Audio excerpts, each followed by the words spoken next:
Hello, hello, hello. Hello, hello, hello, hello. Okay, very good. I got good sound. I have no idea what the fuck's going on here.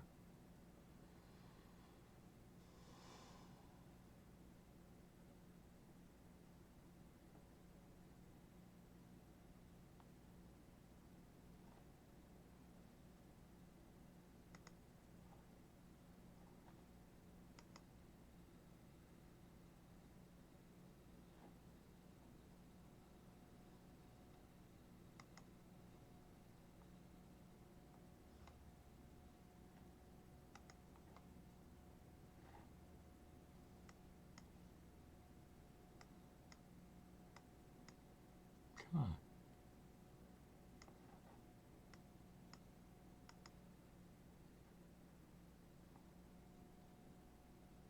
What the hell's going on?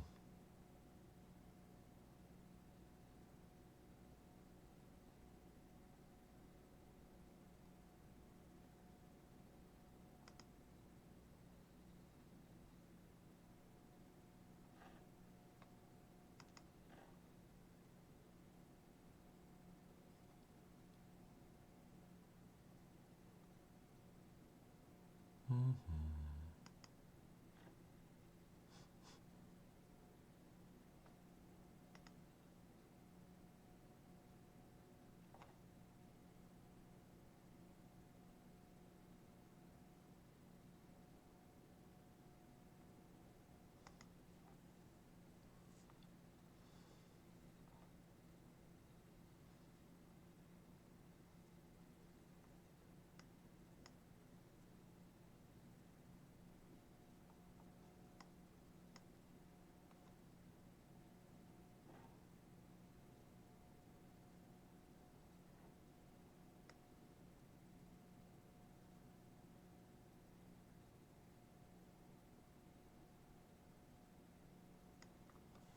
I hear I'm live. I don't know what the hell's going on. YouTube changed everything, so I'm trying to find out. If I'm here, if I'm live, I have no idea what's happening, but I see a chat, okay? So that's what I'm going to deal with, all right? I don't see myself, I don't care. No, actually, I'm one of the few times I'm wearing jeans, okay? So if you can hear me say I'm wearing jeans, say yes. This way here I know we have a live chat. Once again, YouTube changed things. I never really was intending to live stream. We see you. We see you. Okay. So this is very different for me. Usually I can monitor myself. I don't care. It just seemed like a time to have a live stream. Okay, thank you, Oswald.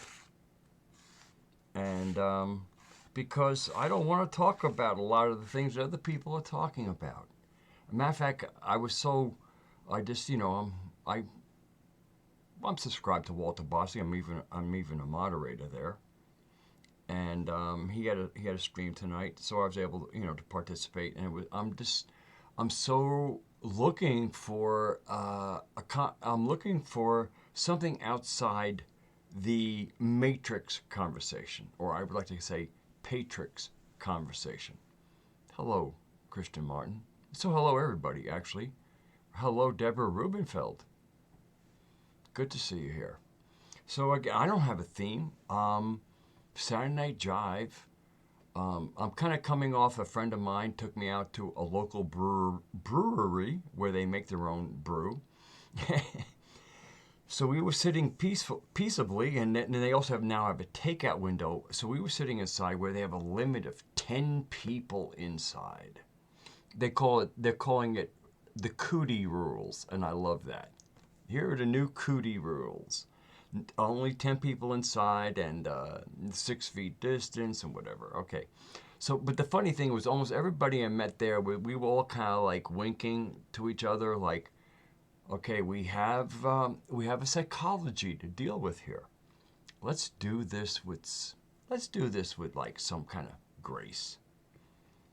And so meanwhile, everybody I met tonight, at first everybody we were looking at each other, it We can shake hands, right? We're like part of that crew. Yeah, and everybody shook hands. As a matter of fact, it was funny. I met somebody last night in where I was buying food, a sound man, and I saw him. And normally we hug, and I said, "Hey, Leo, I'll give you a hug," but he goes, "Yeah, they might arrest us." So like again, there's a lot of this winking, you know. We like you don't talk about it. There's when you're part of the 15 to 20% that seem to be tuned to something wholesome. But that leaves 85 to 80% of stumblers. And right now they're panicked. They are fucking scared, man. And as a compassionate person, that has to be taken into account, and I do that. So I kind of like when I'm out in public, I'm looking for like those, like it's almost, and it seems like everybody on the same wavelength of where this is kind of understands it. We almost have to, it's almost like a semi-telepathy. It's kind of like you throw out a hint, a body movement or whatever, a wink, and you go like, okay, we're here. And it's really kind of beautiful because this discretion happens naturally. It happens from compassion, and it also happens like it's almost as like there's a noble group who understand that nobility is to bring comfort to those who don't feel so empowered. So that's kind of like my opening little thing. 9 watching, that's great. The interesting thing about this live streaming is I actually want to be more interactive.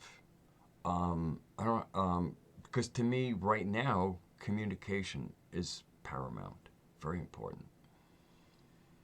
And the other interesting thing is, back when I stopped streaming, I'd been on a kind of straight and narrow path for a long time. And I was a hermit. And one of the things that got me to go out, and now I have this great social network of friends that has benefited me enormously, was the fact that as somebody who certainly was an alcoholic in my younger years and had avoided alcohol since 2010, and actually, but I missed craft beer. And of course, if you drink a good craft beer, you're going to get a little bit of a buzz. And so, but with, the whole thing with anybody who knows my Can't You Hear Me Gnostic, and if you know who I am and where I've been, you understand I have tutelary guidance.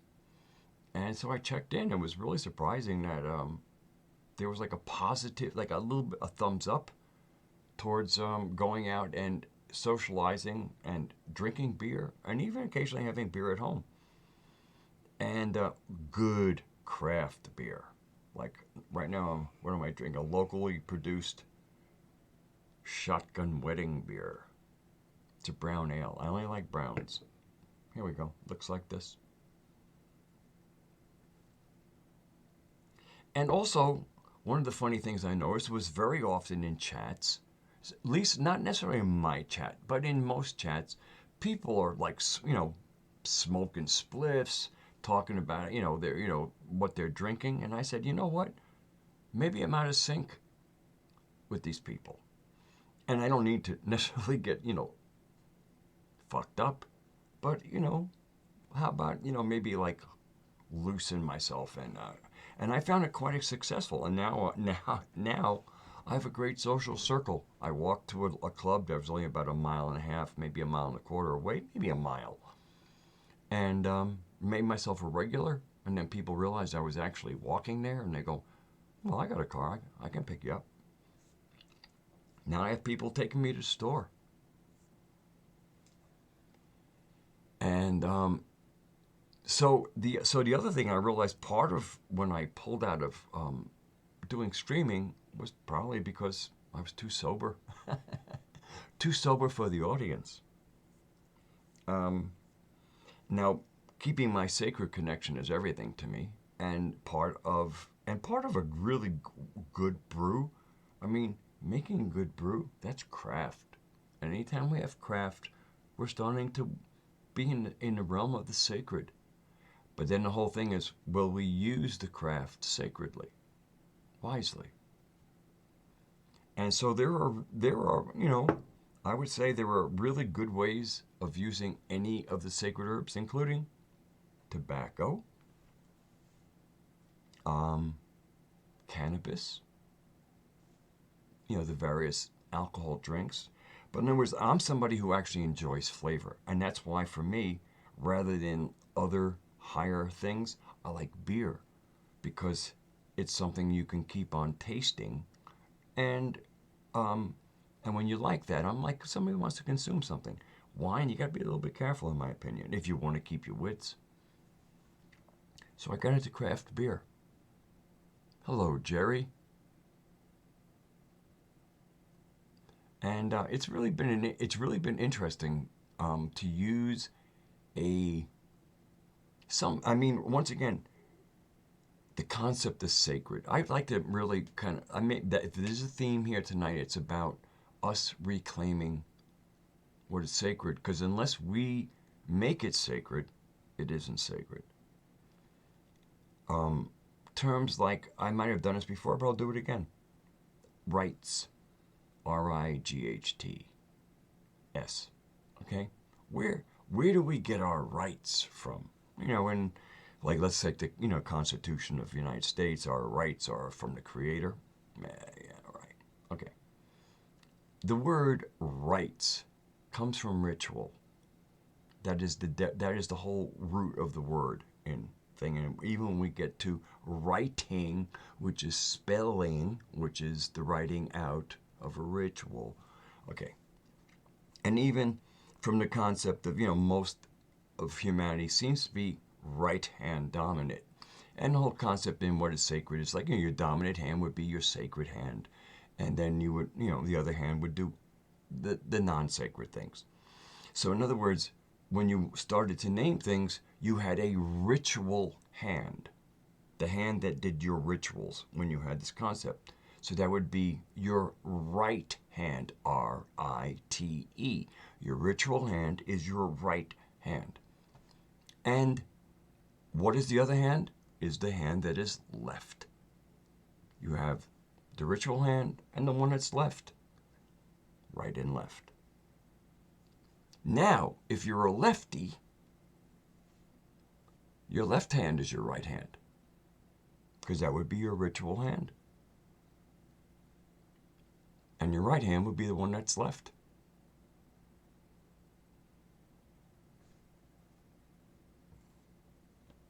Can you handle that? Can you have fun with that? So our rights are what we hold sacred. Our rights are what we would consider rituals. So in other words, freedom of speech would be a ritual or one of our ways, not our laws. Laws belong to the other group. The wise have their ways, and we communicate them with each other, and we create our ways. Others call them laws.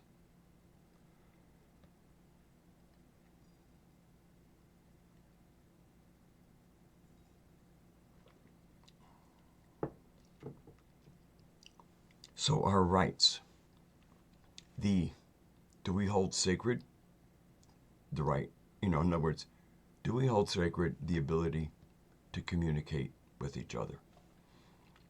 Well, that would be what would be called the First Amendment, the right to free speech.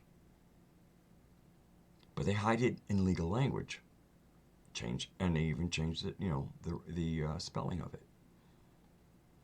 But in other words, the what they're calling, the creator-given rights, or once again, we are the emanations of the creator. So we either continue what is ours and hold it sacred, and what is sacred is something one is willing to stand up for. Let's put it that way. Might be the softest term.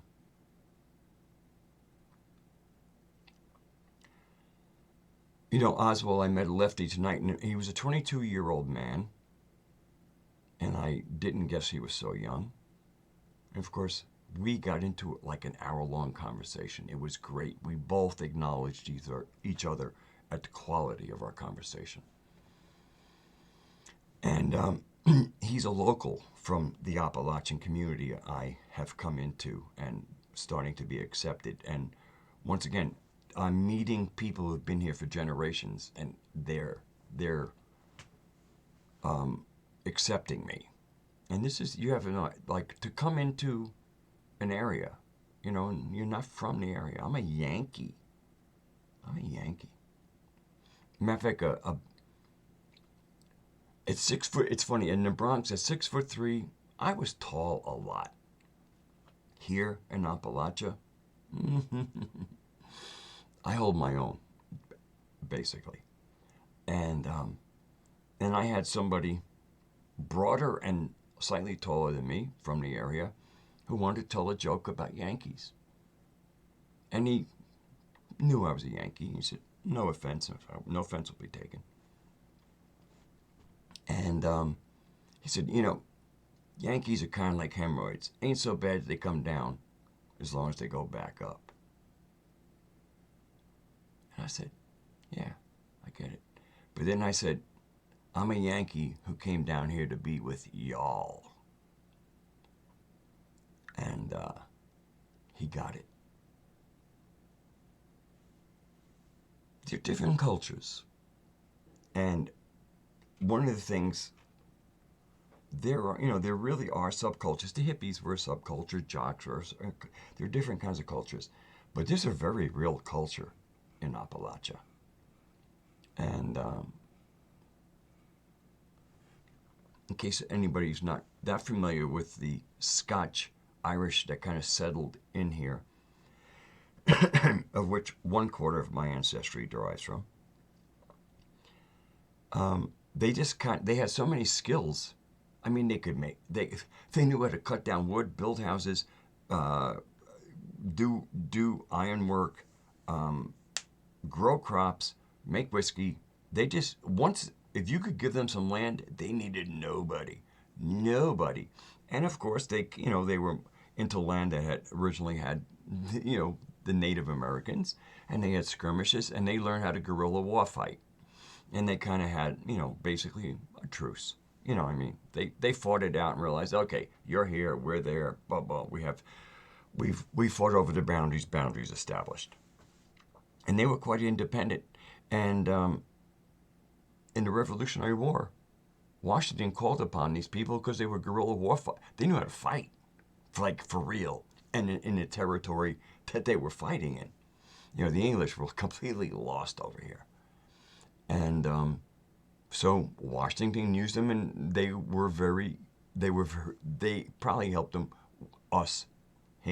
win the Revolutionary War, whatever you pick a pronoun. And then they continued to make their moonshine because they just wanted to go back and be free.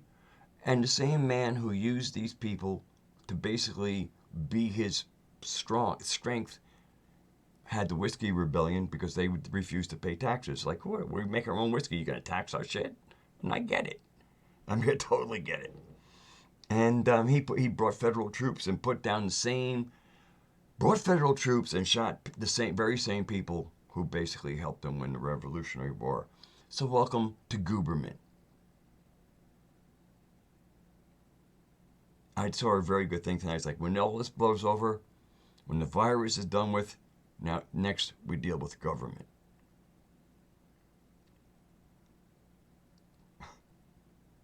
Yeah, Gooberman.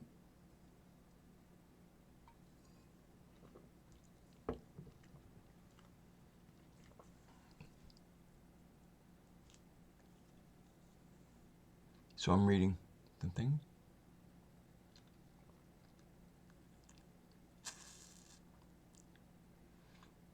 You know something? I was a bartender for a while also, Rhea, and I was sober. The whole time I bartended, I never had a drink. Never had a drink in my bartending. That was during my sober period. And I mean, again, I had a real, I mean, when I was younger, I had a real problem. Now I'll go days, actually now days when I don't drink, I love it. And then when the days come to like have a little party, I love that too. It's all good. The main thing is health and sanity.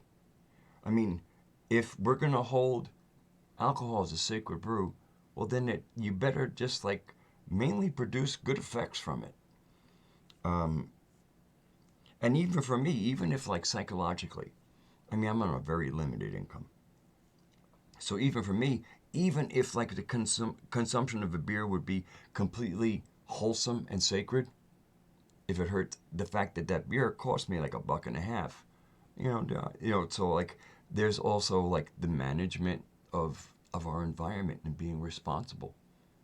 So there's all kinds of beautiful balance points that give us the nuance and really keep us on our toes, and wise.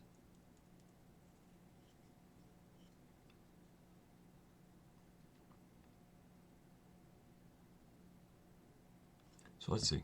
Once again, you know something? I'm really glad to see how many people? 14 people watching.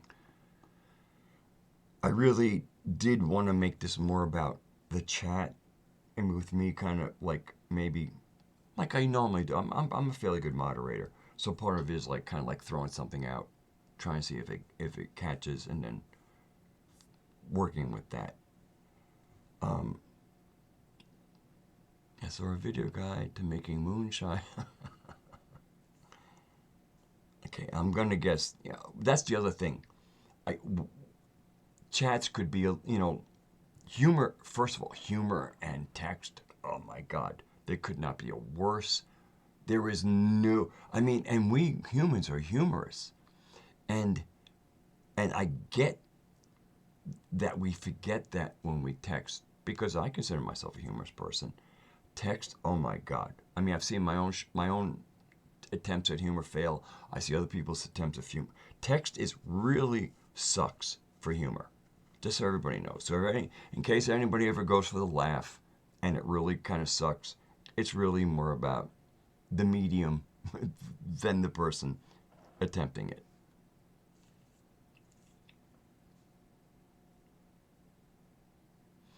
Bria, that's really... Hey, Sareth. I didn't realize you were here. Hello. Hello, brother.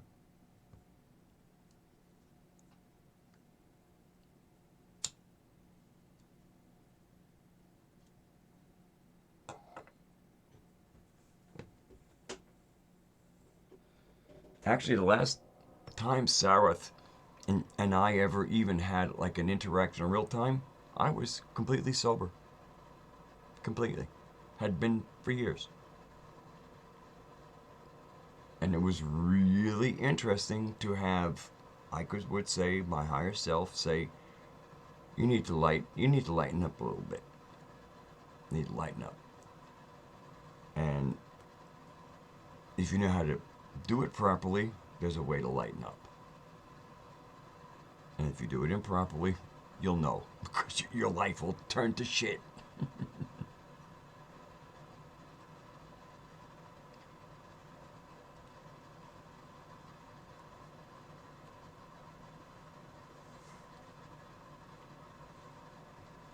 And it's really interesting, I had my, excuse me, Can't You Hear Me Gnostic live stream, for a couple of months. And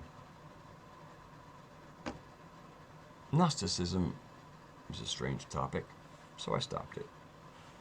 And then I had the opportunity, I became a member of Nemeta, and which is doing really good work. And, and having Zoom conferences with other Gnostics.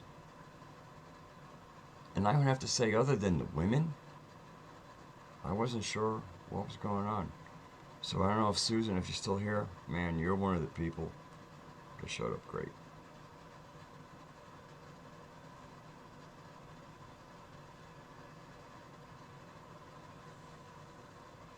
Cyrus, sobriety is great. And once again, know thy, here to me are the two dictates that come from the Oracle of Delphi. Know thyself, nothing in excess. And in my case, in the earlier days, what was my excess? Not drinking at all. Thinking, because I had always been an alcoholic in the past, that would be my case. I would just fall in and I would have no control. But I'd understand that since I accepted the goddess into my life and fell into the dreaming, and my life is not my own, I should try it. And I guess in many ways I've epigenetically shifted, where being drunk is the last thing I want to do, where as an alcoholic being drunk was the goal. Now it's like, again, look at this is a beautiful brown beer. Let me go into my OBS so I can at least see what the hell I'm doing here. Yeah, this is a beautiful, locally brewed, and it's done on vanilla beans. They do it on, I mean, it's really a delicious, delicious ale.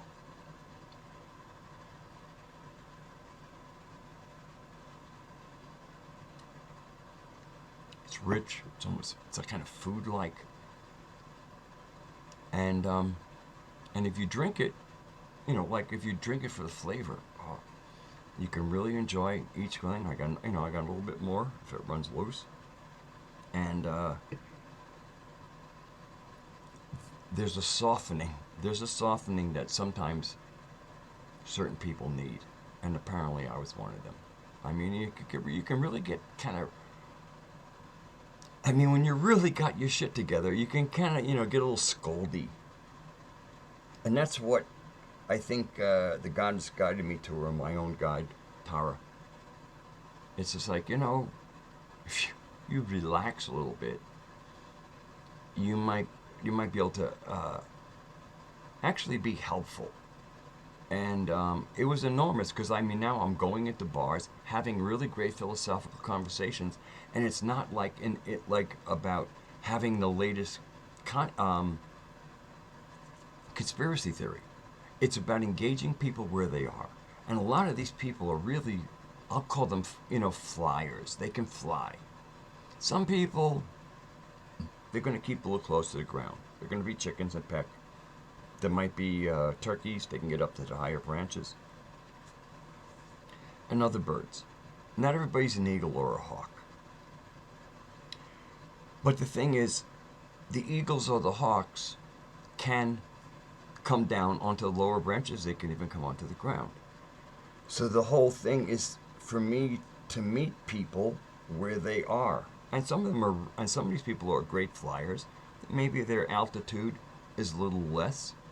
But the whole thing is, if those of us who can fly high can also fly low, well, then it's kind of incumbent on the one who actually is not limited to find where you can join the other person at. And that's what I've been doing socially, and it's been amazing, because it's just been beautiful. It's been a great, beautiful experience. My music is going well. Actually, I've played out a few times, Christian Martin. I've played 2 of the songs that I have up on YouTube, my Go to Your Room song and Feels Like Yesterday.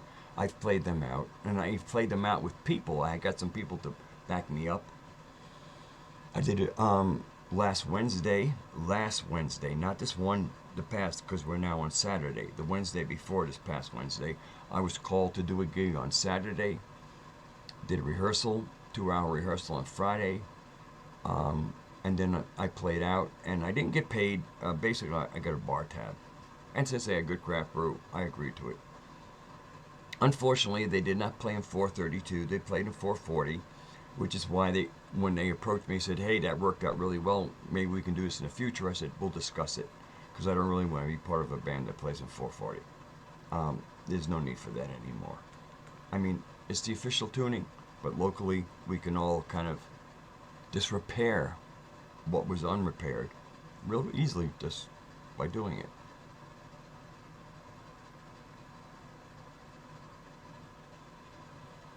You know, it's funny. The Oswald, the young man I was speaking to tonight, and I told him first I was a Gnostic, and I said, "By the way, please know that's also a pagan."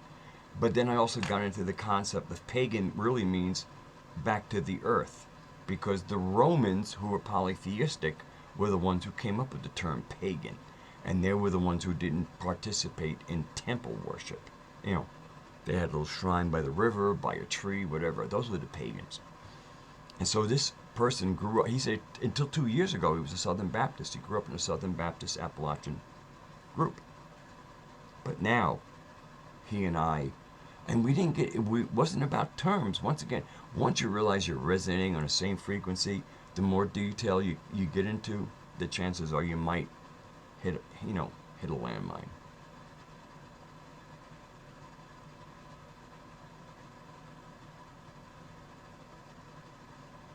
So I found him very open. I mean, to me, whoever he is, he's naturally a Gnostic, because he knew what the word pagan meant. Pagan meant connected to the earth. He knew that, and we were able to talk cement. I mean, he's a man who does brickwork, masonry, and whatever. He's 22 years of age, but he's been doing it since he's 12. And he has 6 other members in his family involved in it. And I said, "Do you know the difference between Portland cement and the Rosedale cement?" And he did. So it was a pretty amazing conversation.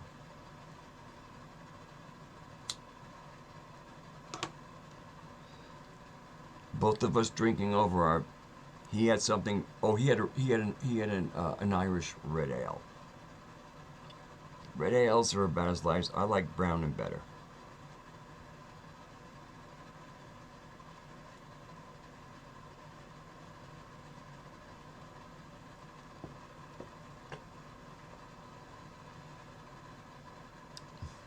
You have brass and bronze, the 2 copper alloys, and the interesting thing is one has zinc and one has tin.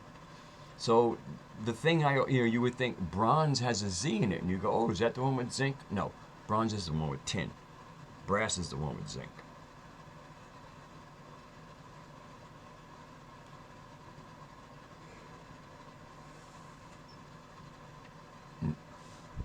Now, especially musical bronze will sometimes have a lot of other components added with the tin, some silver. I mean, I think in many times bronze that's made to be more musical, and if it's done alchemically, you will have other things like brass. The copper represents Venus, tin represents Jupiter. If you add a little silver, you're bringing in the moon. If you add a little gold, you're bringing in the sun. So in other words, there's different ways of introducing that. And that's if you want that. You don't necessarily have to put all that in there. And then there's the tuning.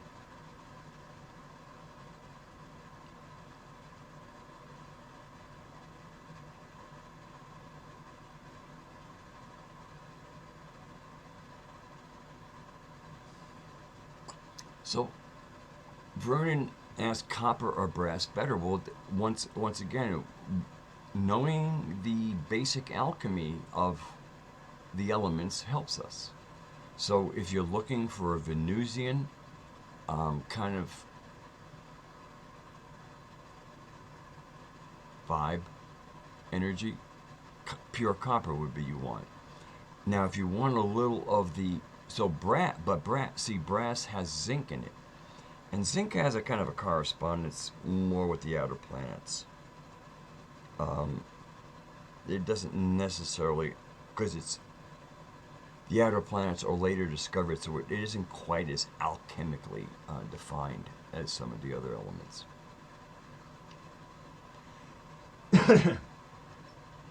but both of them have very antibacterial properties. A zinc lozenge, basically a small one that's kind of dissolved in other things. I like the Zand lozenges, 5 milligrams of zinc. If you're having something culture in your throat, to suck on a lozenge with zinc will basically, especially at the beginning, if you can just like feel that first tickle, if you get a zinc lozenge, at the end of that lozenge, you're almost done with the treatment.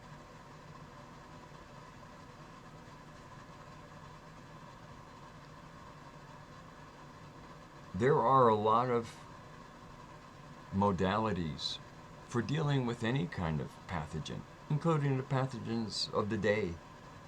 But I won't go there. I mean, I've been studying this stuff since 1988. And so the New Age has been around since like 1987, 1988. All this information, actually, the information that came out in the early days before a little of the censorship started was much richer. And that's why I hold on to the books I bought in those days, because I don't think they could be written now.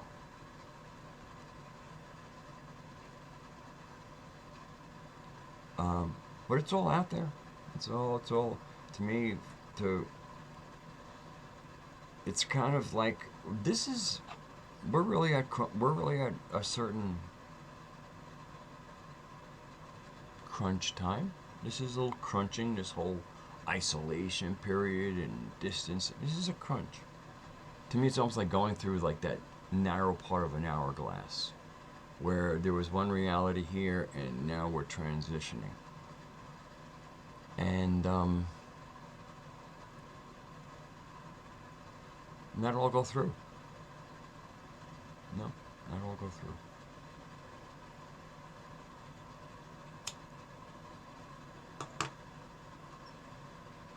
I would say fear would prevent the ability to transition. Excuse me a moment.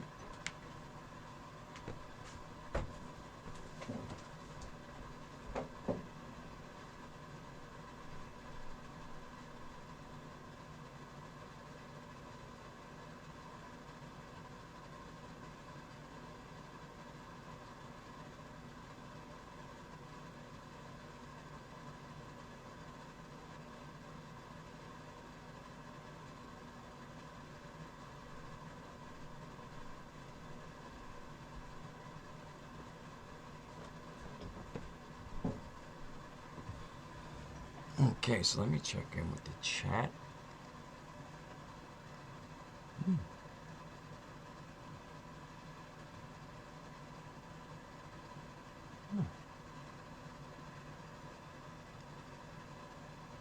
Yeah, the PEX plastics. Yeah, the plastics are, at least as far as incoming. Outgoing, like it was for like the septic part, the PEX is not such an issue.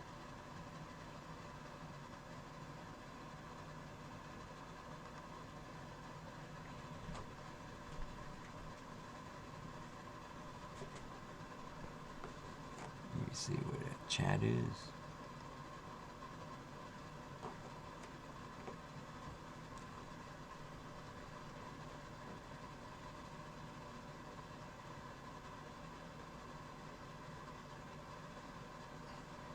Yeah, colloidal silver. I mean, there's so many ways. I mean, actually, in the old days, apparently, when a $50 was a piece of silver, to help a lot of farmers to keep their milk from going sour, would throw a $50 in the milk, because it would would have some antimicrobial inhibition and prevent the milk from going sour quick, as rapidly as it would without it.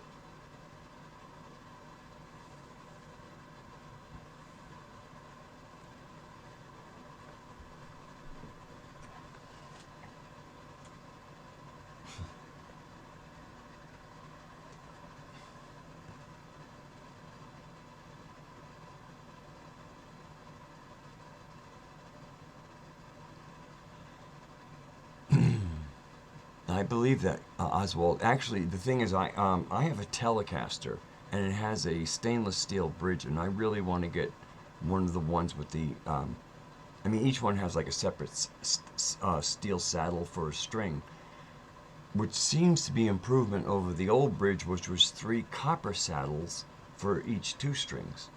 But I actually think I would like to get the copper saddles, because I've stopped, even when I'm playing out, let me see, where's my health thing? Here we go. Even when I'm playing out, I have an electric bass. I have a really good Ibanez electric bass. But I've been playing out recently with this acoustic bass. Now, all of my basses are strung with nylon wound but steel core strings. So they have a nice ring to them, you know. But it's warm. But in this case, not only do I have nylon strings, but I have a wooden bridge. And then I have a body. And so I've been using this to play out with, because I just love the rich organic tone that it produces. And that wooden bridge really, really warms up the tone.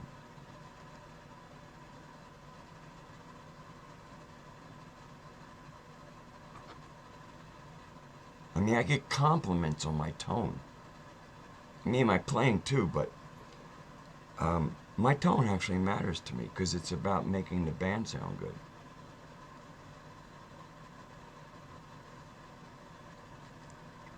I'm a team player. I want to be my best. I don't necessarily have to stand out. As long as everybody else sounds great, works for me. No, Christian, the other band I play with, Butch Robbins, he's a banjo virtuoso. But banjo, no, it's not anything I play. I have a mandolin that I can kind of embarrass myself on. But no, not the banjo. I don't even know what a kala-oo bass is.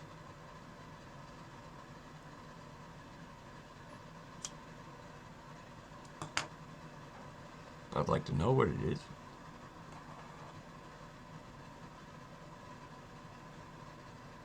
I love the banjo. I have to admit, a friend of mine sent me a link to a banjo player, and he plays a gourd banjo. In other words, the body is a gourd, and it's nylon strings. Oh, you want to talk about trance music. Oh, ukulele acoustic bass.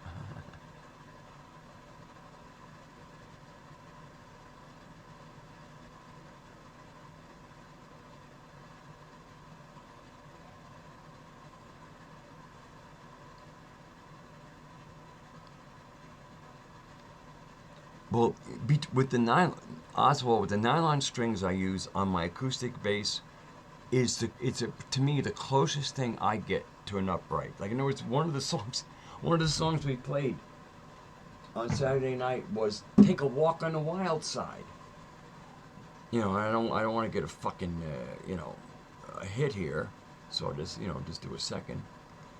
But because it was warm, I was able to like.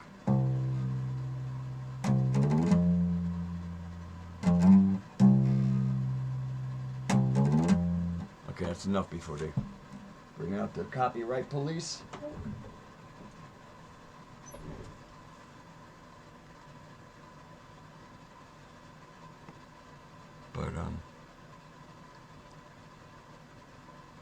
But no, I'm really happy with that bass.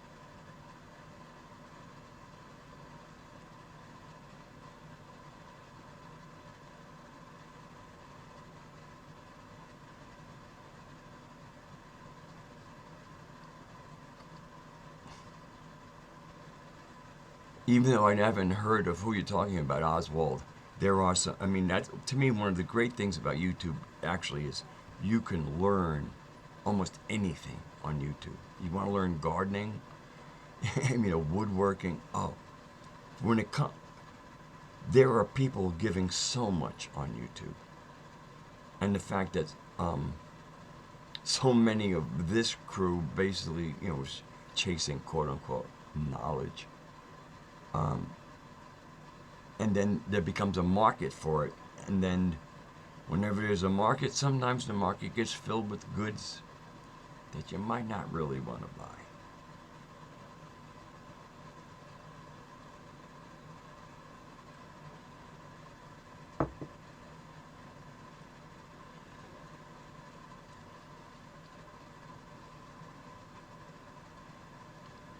Oh, yeah, it sounded okay, Oswald. Because again, I'm playing acoustically, playing into my webcam mic.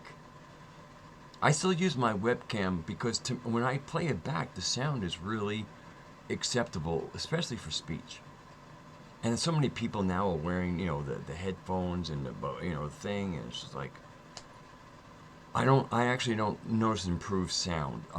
There's maybe a little less muffle, but uh, whatever.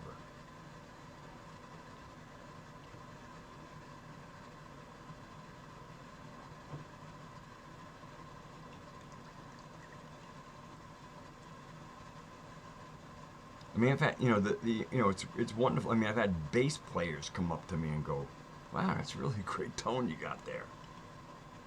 Including somebody who toured. I forget. He mentioned different people, and it's like, who?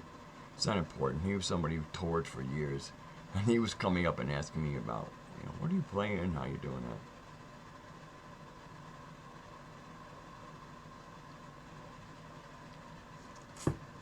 Yeah, Oswald. Yeah, I'd say 80% is a pretty good estimate there, brother.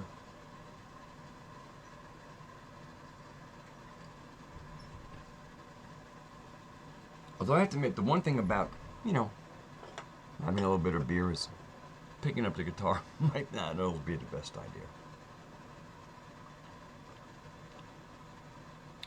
But, conversation. It seems like I mean, I notice live streams are incredibly popular.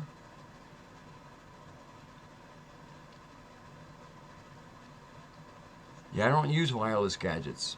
I don't bring my phone to me. I don't bring my phone when I go out. I'm hardwired right now.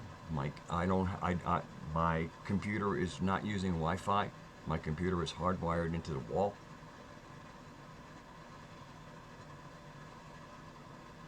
And then I also play in 432, which is another way of, you're playing in standard tuning is another bad wavelength.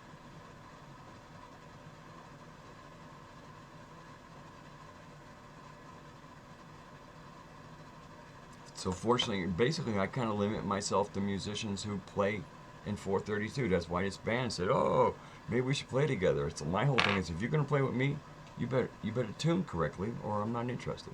I'll play with you once.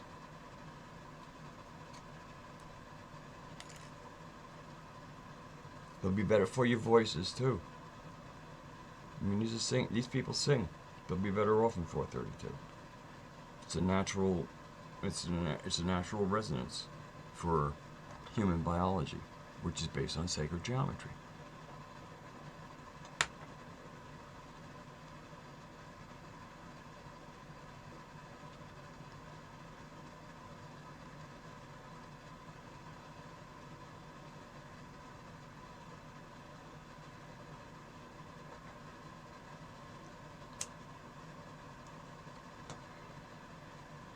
So there had been people who would say, "Hey, won't you ever do a live stream?" And I didn't think I would.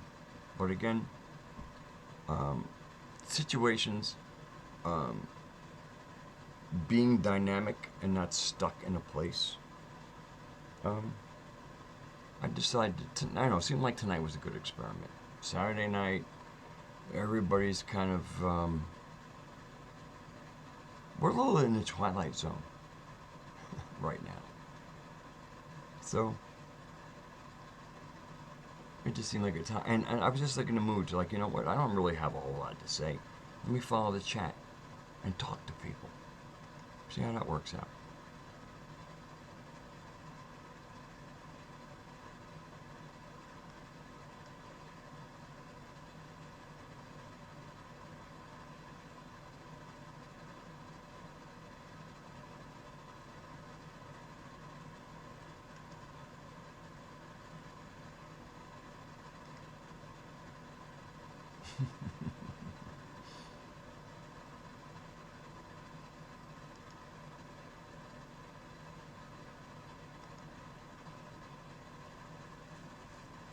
And I hope everybody's finding people locally, because that has really been my sanity. I mean, these online, the fact that I know who Oswald is. I mean, I know many Christians provide me with beautiful artwork, and but never met y'all.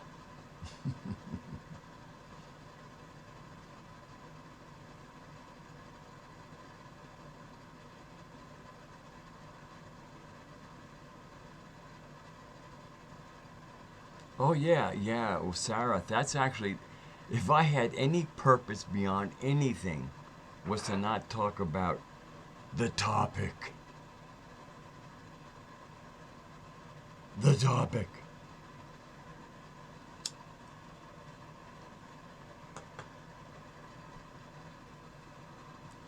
Once fortunately, like I'm in a community where whoever's sick is somebody sick on TV.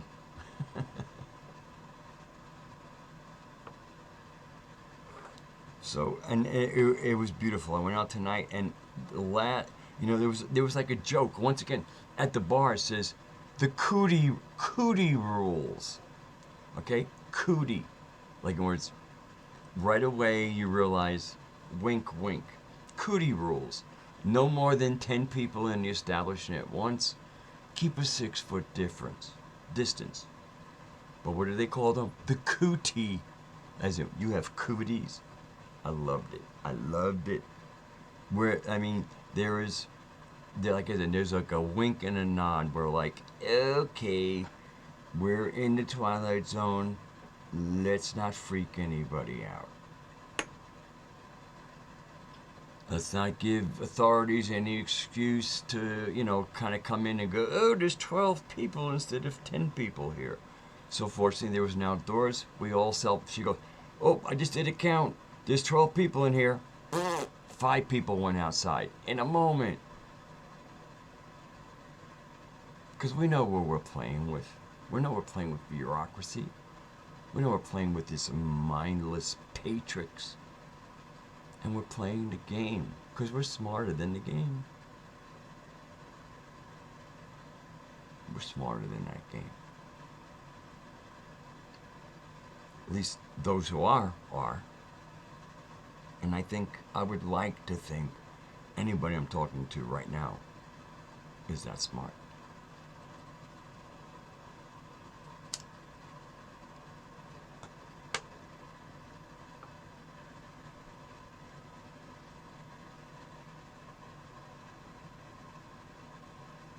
Hi, sunshine.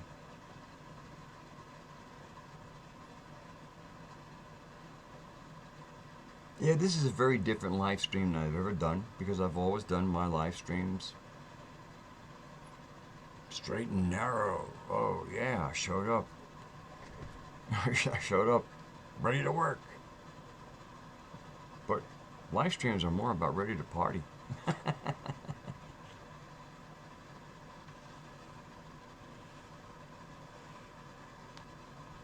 So, to y'all.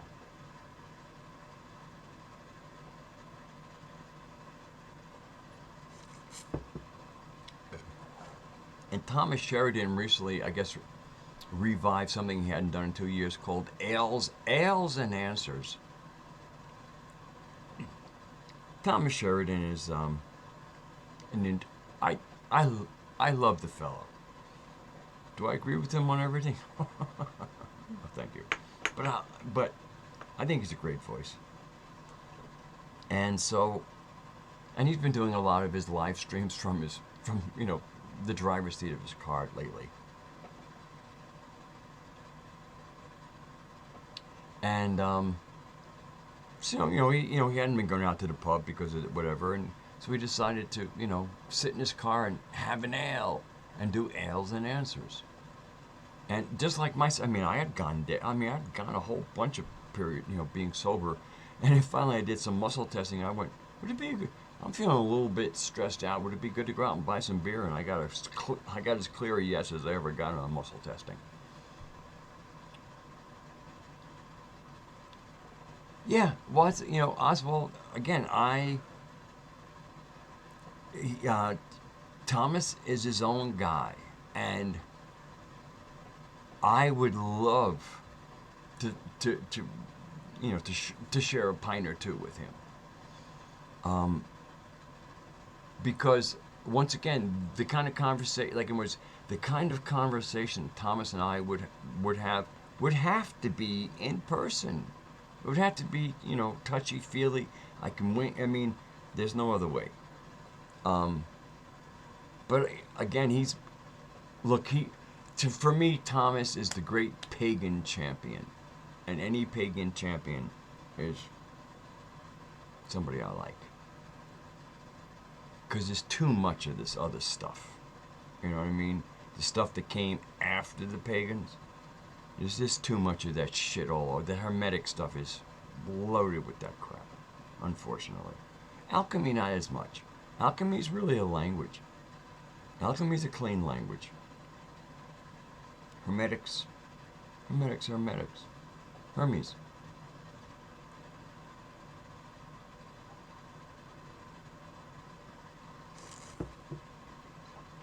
And it ain't pagan.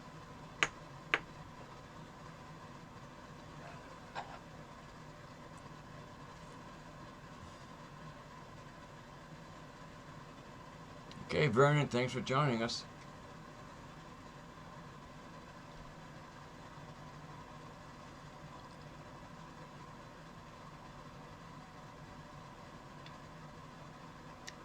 As much as these times seem a little, if you have some sanity, these times seem a little overblown. In many ways, I see this as kind of like a certain packing up of a certain group that realizes they have to go to a better place, and that transition period is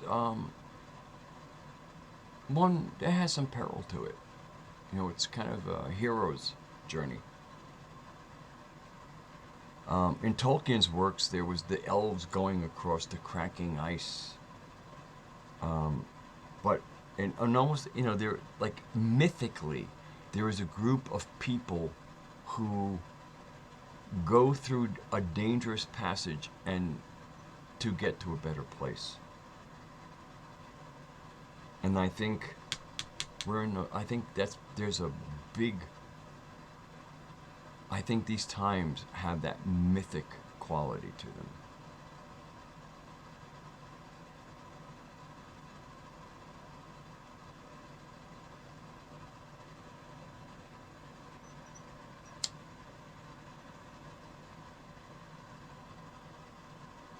You know something, Oswald? I think I saw one pragmagic podcast, video, and if I recall, I enjoyed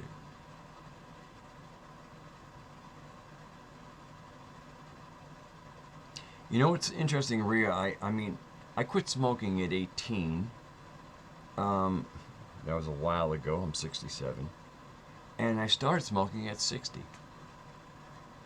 And the reason I started smoking was because I realized that there was a lot. I needed the peace of the peace pipe.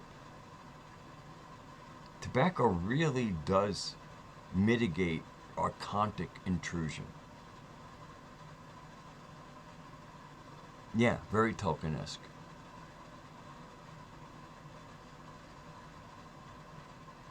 And once again, I'm a Gnostic, and my narrative is a Sophianic narrative, but I'm also I've also read the what's Tolkien's thing? Silmarillion, and the Silmarillion starts off with the song of the Ainu Lindale, or the creation song. And then from creation, there's the taking of creation's intelligence and putting it into Arda, which is the earth. So within Tolkien's you have to realize Tolkien belonged to a very Christian sect called the Inklings, but they were kind of mystic Christians. And Tolkien had an experience very much like Jung. They both had a red book of their that they kind of used to record the events that they had in the other world. And there's a lot of similarity there. But once again, they both came from Abrahamic instruction or Abrahamic cosmology instruction and were not quite able to fully appreciate what they received.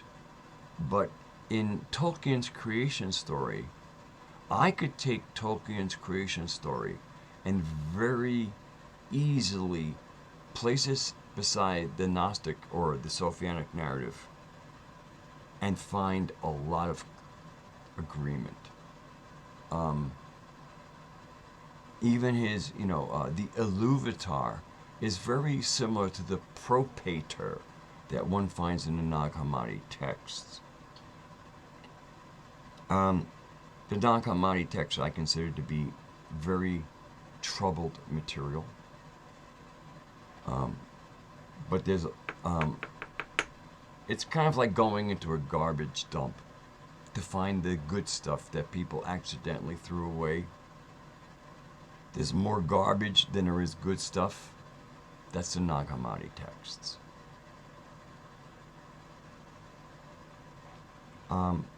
There is true gnosis in the Nag Hammadi texts if one can get through the garbage. And that's one of the reasons I like John Lamlash, because he was able to pull out the good stuff, use his own shamanic capacity to interact with the earth and get the rest of the story, and put out a narrative that was coherent and voracious.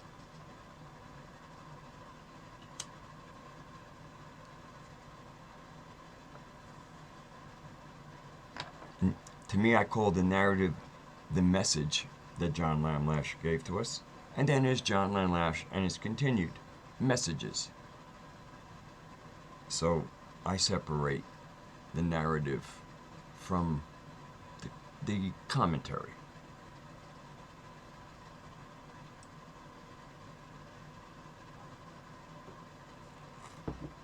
I hold the narrative sacred, and I hold the commentary as commentary. Because I have my own commentary. Because once one has access to wisdom,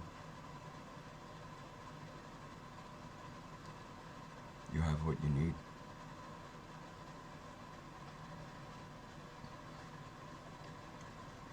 We live in a hologram, and the hologram is a dream, dreaming of the Earth Goddess. And you can dream with her, or dream against her, or just dream in a way that you don't realize that you have some input into your personal reality and even the greater reality.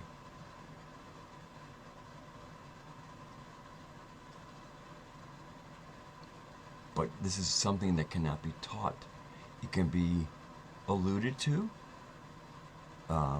put out there as points of interest, but unless one kind of does the shamanic work, the human species is a natural shamanic species.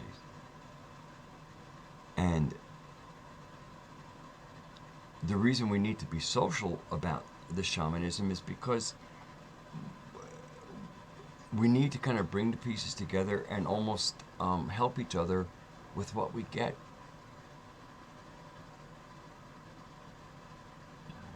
We're like a collective body, and the body shares information, shares its intel.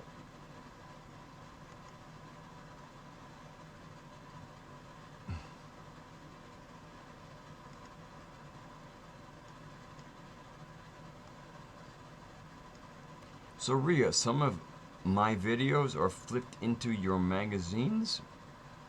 I find, again, I know chat stinks. If you can tell me a little bit more about that, good. If you don't wish to, that's also good. I mean, I just find that interesting. Okay, Christian, thank you for coming by.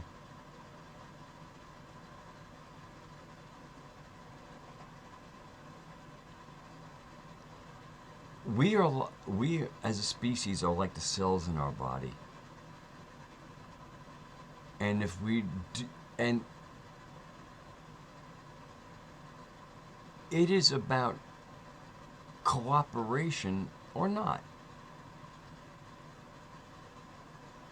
And the thing is, when we're left to be able to cooperate with each other, and what I mean by left is the government goes away, leaves us alone. Unfortunately, in the current world situation, there is always that thing, that unnatural, alien thing hanging over the human experience, and it's called government.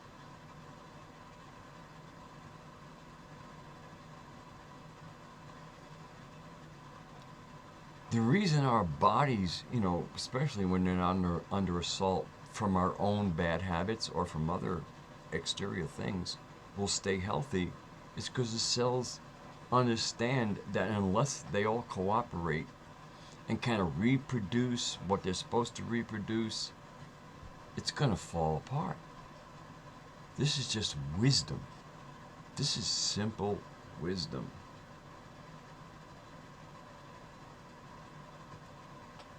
And so everybody, this simple wisdom seems to be countered by this concept of hive mind. And of course, the biggest concept people have of hive mind is the Borg, right? The Borg, Star Trek. That's not a hive mind. That's a computer mind. The hive mind is like a queen bee in her hive. She produces some eggs initially. Some of them will be males. She can't produce much. And then after mating with the male, she can produce endless amounts of herself, basically.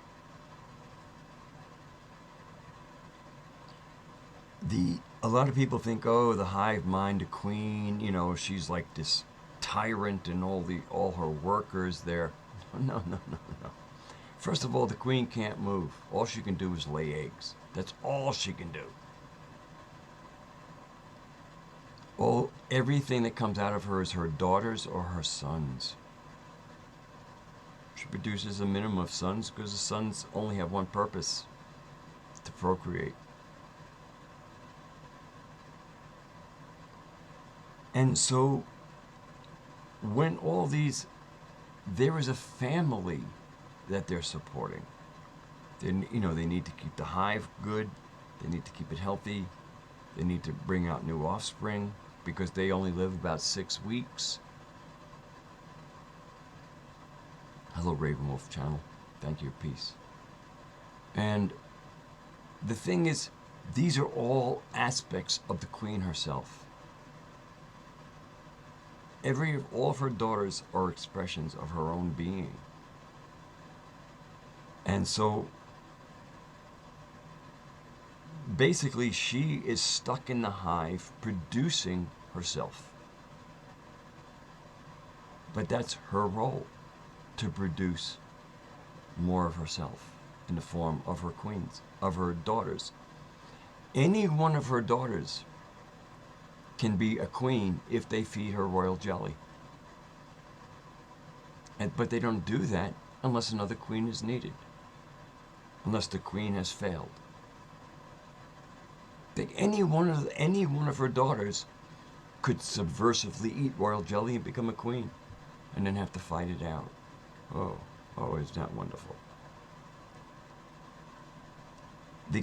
The hive aspect of nature is very misunderstood because it gets translated into the master-slave relationship of government, city-state nonsense. which is not part of the old pagan connected to the earth people. The city-state is a patriarchal contrivance. It's a control contrivance. Control contrivance. And as we see governments failing miserably during these times, it may be time to think about community.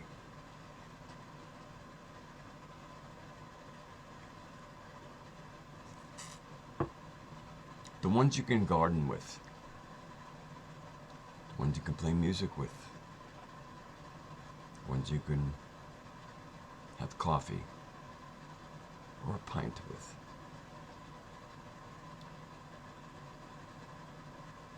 The online communities have been a great thing. But it is, once again, unfortunately,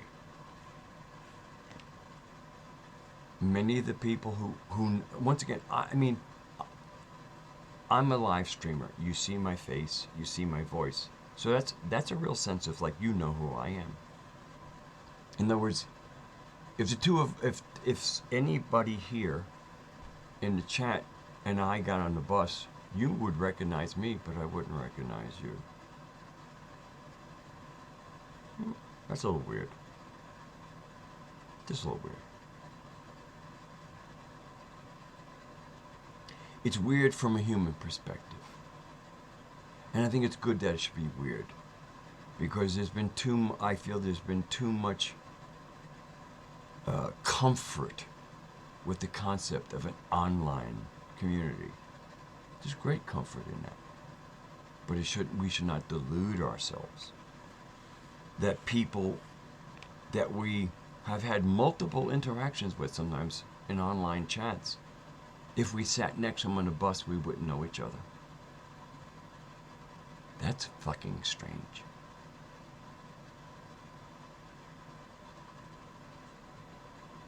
Now, it's certainly remediable, I mean, there's a remedy to it. I mean, I have Zoom, I have Zoom meetings with people. That way we can see and hear each other for real. Now the anonymity part of the web, I think, sucks. As from the portion, as far as the government goes, I think we should be as anonymous as anything. But to each other, this anonymity is a little strange. Now, so let's say, let me pick on Saroth. I know what Saroth looks like. I know his voice. For me, if Saroth and I got on the bus, we would recognize each other because we show our face on camera. I am not anonymous. Saroth is not anonymous. But for many people, and then maybe you have YouTube channels I haven't seen you on. Maybe you're not that anonymous. But for for me, live streaming is talking to a lot of people I don't know.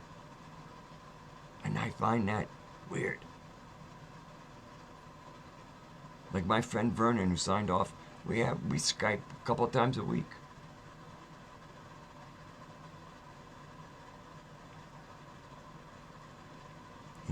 Camera and voice. If I make a joke, he can see the twinkle in my eye.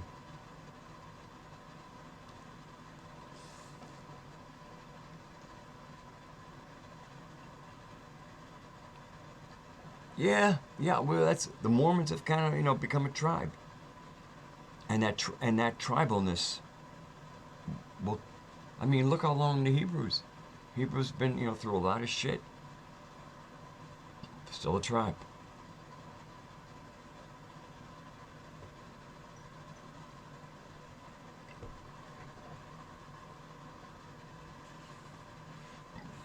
And the Europeans have lost their tribalness. And that ain't good. And there's, World War II. made it look like, oh man, we don't heard, oh, the Aryans. Hey, look, man, there was something very planned, abetted, aided and abetted, happened in Europe, Germany, in the the early to mid 19th century, and it really muddied the narrative.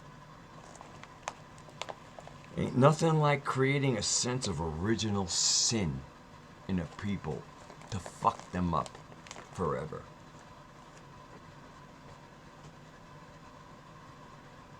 Oh, you are sinning. Oh, you must now. You are in debt for all time.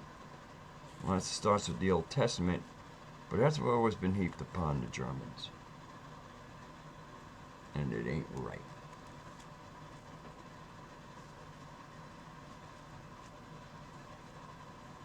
It ain't right. They got tainted because they had a government. Had a bad government.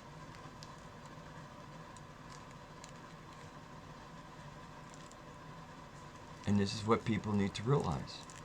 Look what happened to the German people because of a government that they had for a decade or so.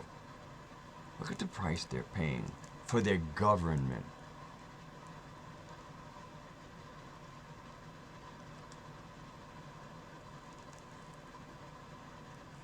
People need a land, and once people have a land, they don't need to pay any fucking taxes to be on it. Only governments charge taxes. Because they have nothing to do with a people. They're a city, they're a nation, they're a state, they're a bureaucracy, they're a fiction.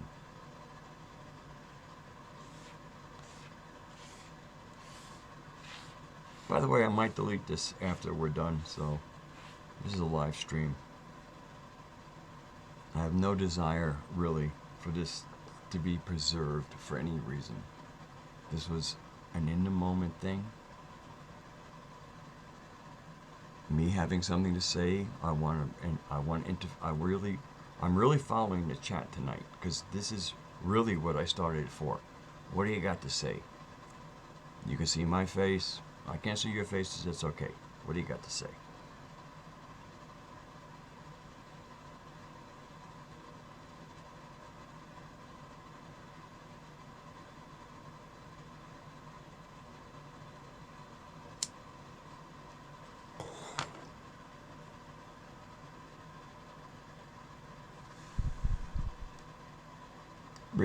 I would take issue with what you're saying. I really believe it had little to do with solar minimums and more with government maximums. They may, they may have exploited a situation they could have made better. I mean, once again, if you actually have this huge control system and in charge of all that human capital and genius, if you actually had good intentions and were competent, you might be able to produce incredible shit.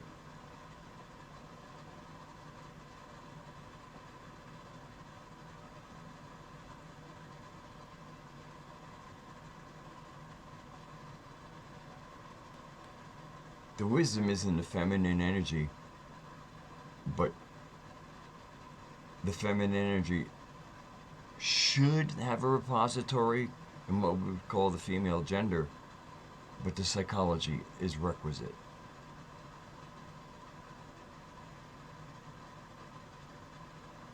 I've never seen any homeless in the Appalachians here, Oswald.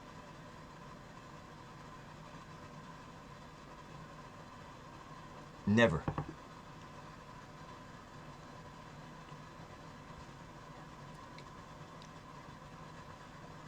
It would be hard for somebody to be homeless in this town. There's just somebody would figure out some way. This town is small, and I would call this a self-selecting town. Almost everybody here loves everybody who's found it, and none of us want to advertise. None of us want to put out the call to what a great place it is, because we know the moment you say it's a great place, it means the assholes find you.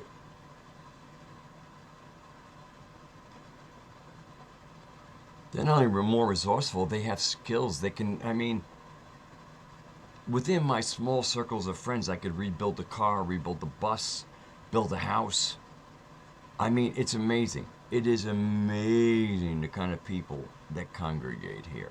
This is a community. If government would just get the fuck out of our lives, we could live so sweet.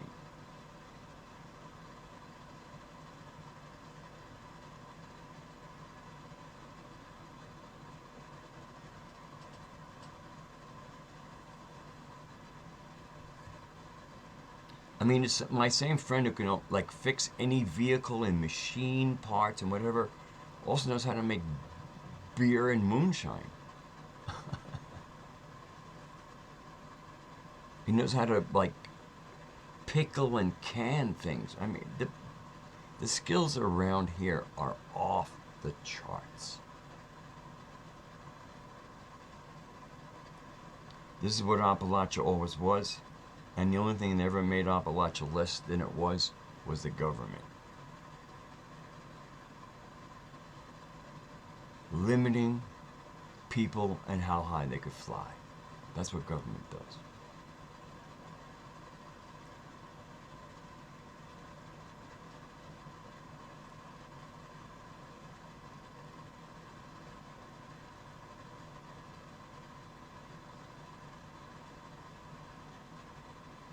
Buses even make awesome hangout places. I mean, your basic school bus has so many things you could do with. I mean, think about it. You know, I mean, that's a great part of the modern world. There's like this like excess production of habitats, like a school bus, that could be turned into great things, provided the local town council didn't have an issue with it.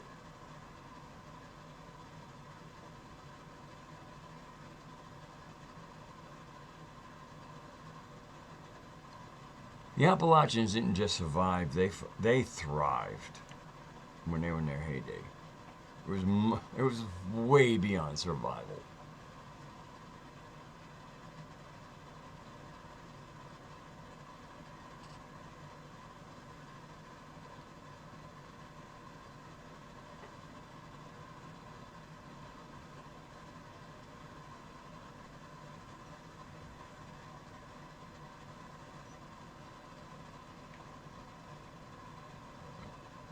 Interestingly enough, enjoy being this. The topic is what I'm calling the health issue. This topic is more mind virus than it is pathogen. And I am noticing I actually have to renegotiate a minimal amount of some of the people I deal with during this time, during this topic.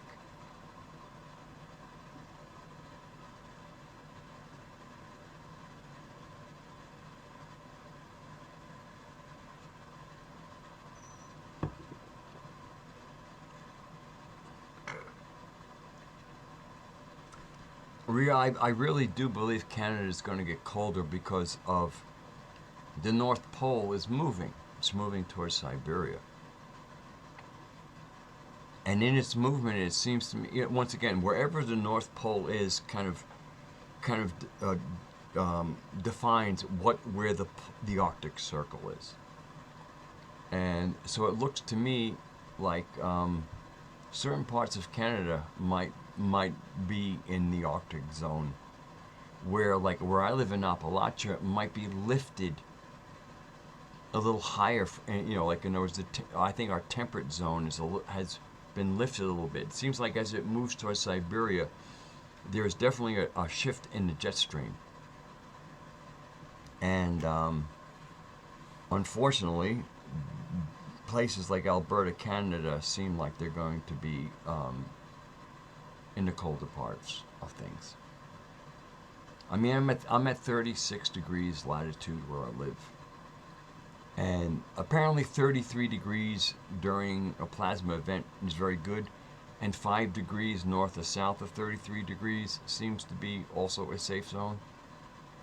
If there's any validity to that concept.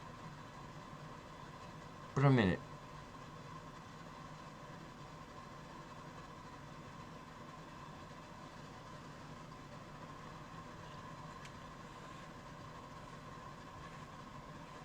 Yeah, I'm very fortunate. I have I'm aware of some family conflicts. Enjoy being through my sister with some cousins of mine. And I decided to stay out of it. My sister's doing well.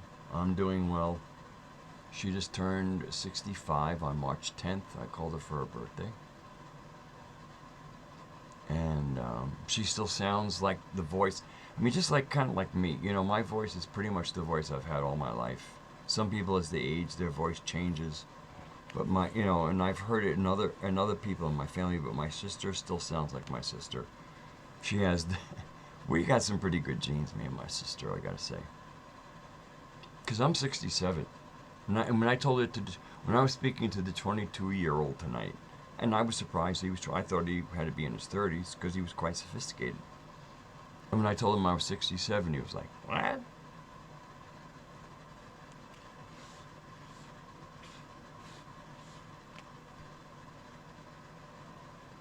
Yeah, just a number.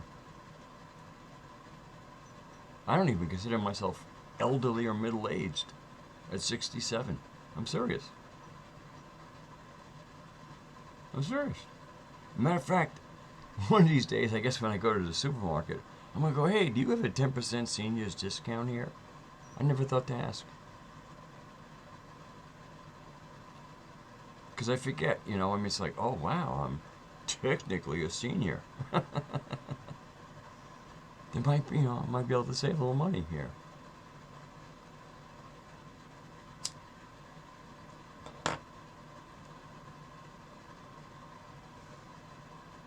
But I've never been really big to play that stuff.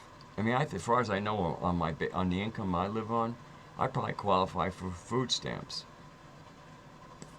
Please. That means government. I have no use for them. I really don't. No use.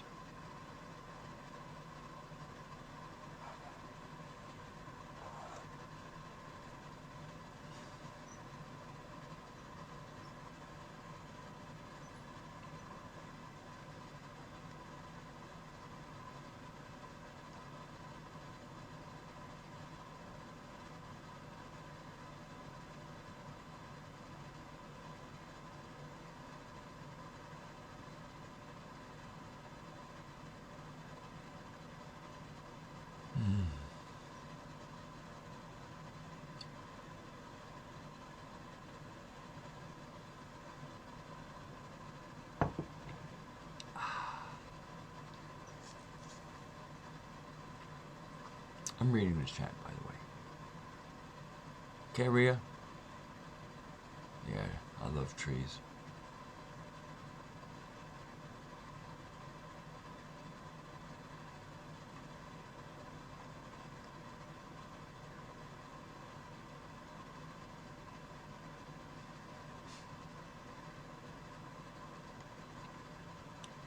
It was really confusing. I mean, even now, I mean, YouTube is kind of reconfigured. They have a new creator studio, and so it's a little not what I was used to. But change.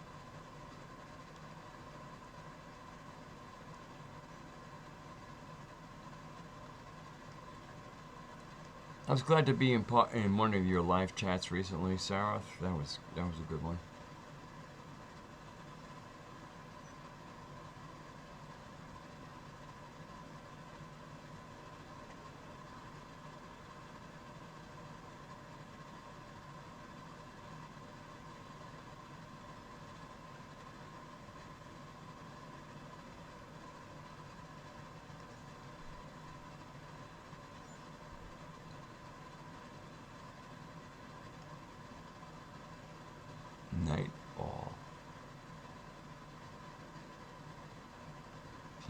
been going? Wow, oh my.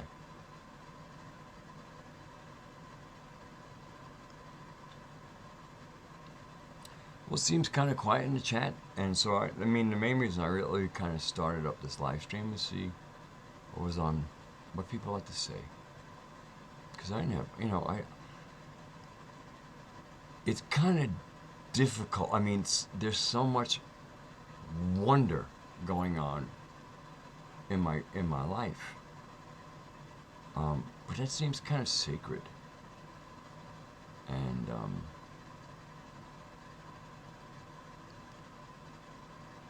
something to be shared with those that it's part of, like part of where that wonder comes from.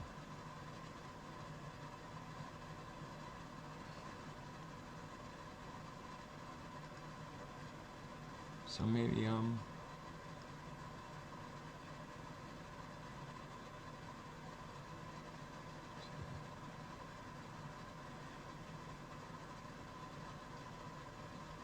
yeah, spell check is pretty bad. It's really funny how apparently AI in certain places has progressed. If anybody, I mean, I was recently in a chat, and there were porn bots that came in, and they actually were using, the at thing where they would like identify people. You know how you use at and you use somebody's name, and so it puts it in orange or whatever. These porn bots were actually responding, not just using your name, responding to what you said. Kind of like the new Gmail, where somebody says something to you and they give you 3 different like places you can click. Oh yeah, that's great. Oh yeah, I'll be there. No thanks. All right. So to me, it's kind of funny. I mean, there's obviously a certain sophistication of AI where they can now come in as porn bots, pick a section of something you said, put an at sign, and actually reply to you as if they're real people. And they're not.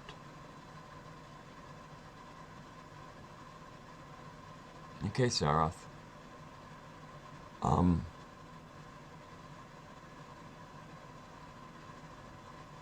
You talking about my song, Oswald? What was. I mean, I know I'm now losing my train of thought, but I'm reading the chat, and that's what happens. My Feels Like Yesterday song, when I played it out, one of the things I really got comments from was people talking about, like, they really understood what I was talking about with time. And so the fact that you said has felt like yesterday and you have musical notes, I feel you've given me some kind of homage to my song.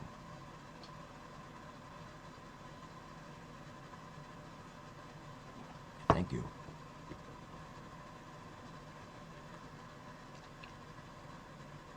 Okay, well, I think it's quiet down, so maybe I should just say goodnight. Once again, I mean, I knew when I came out, I said, something, I'll say something. I always have something to say. But let's just, see who's around at, my time, past midnight Eastern time. Although it did start at 11:15 Eastern time. So anyway, I hope this is my live stream, and I do think I'm going to delete it.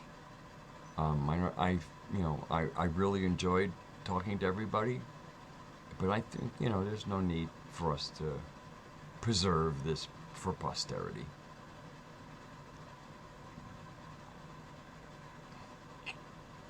So anyway, stay sane. Don't get caught up in hysteria. Understand that fear lowers the immune system,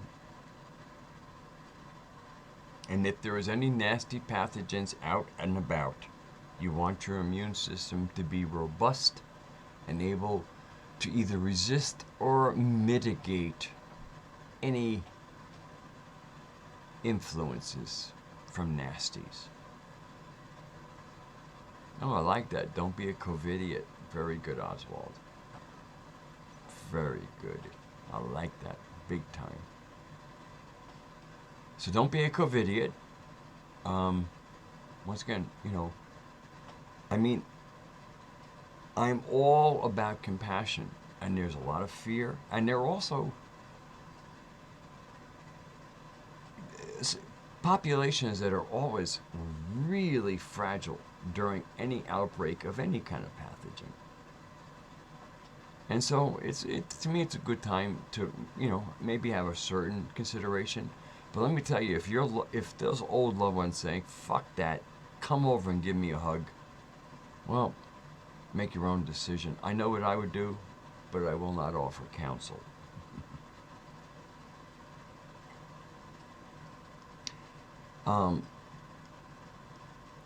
I think hugs are amazingly healing and affirming and good for our immune system.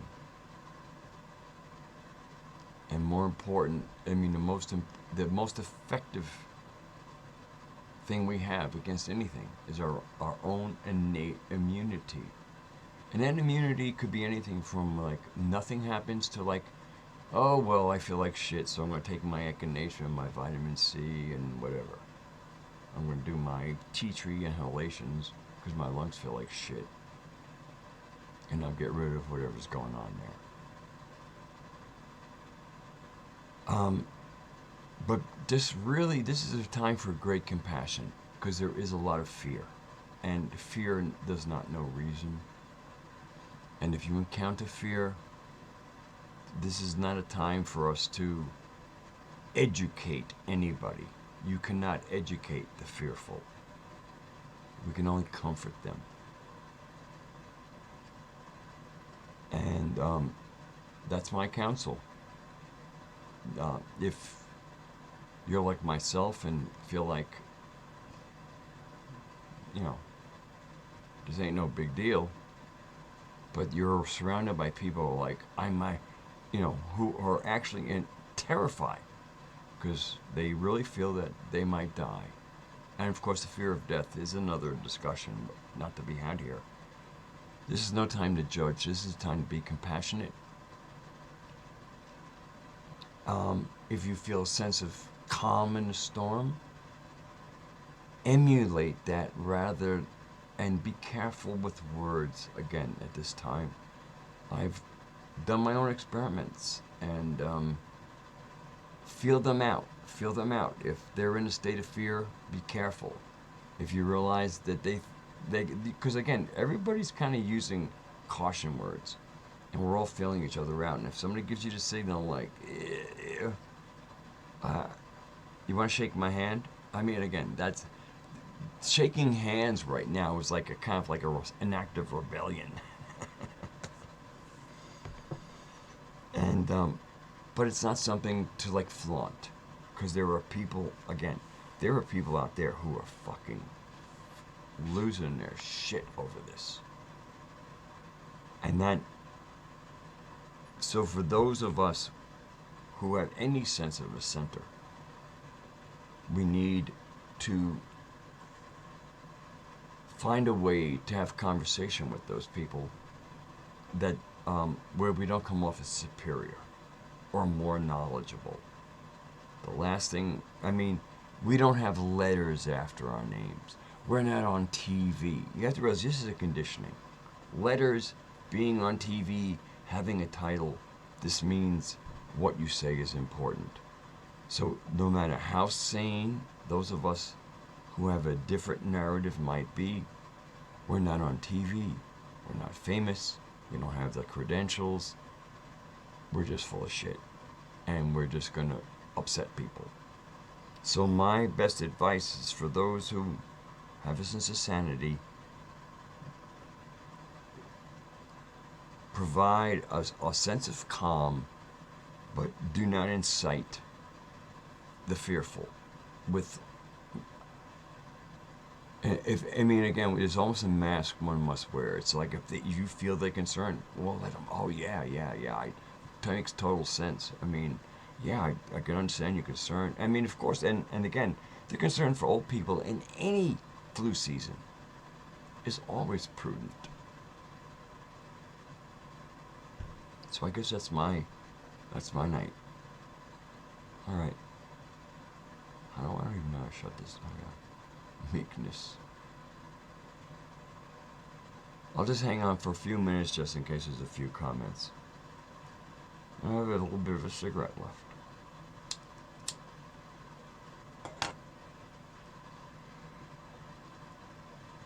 I got another sip left.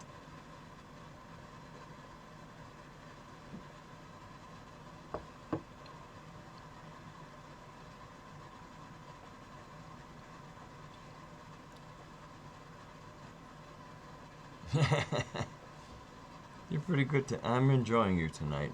I'm enjoying everybody tonight, but Oswald, you've been pretty witty tonight. And that COVIDiot is pretty brilliant.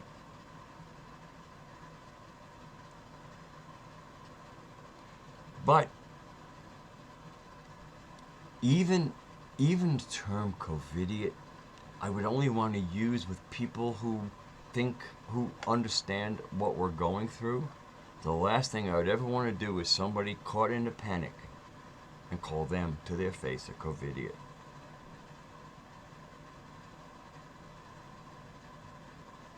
You know, it's just, this is a time for the wise to be wise. And sometimes wisdom is about not speaking or speaking appropriately. It's almost like, again, it's like I go out in my discussions. I have a very good intellect. And when I go out to challenge people. I go out to meet them. If I'm so fucking smart, I should be able to talk to anybody, right? Well, so my demonstration to myself, if I am so smart, I should be able to talk to anybody. And I go out and I do that. And it's not humbling. It's beautiful. It is empowering.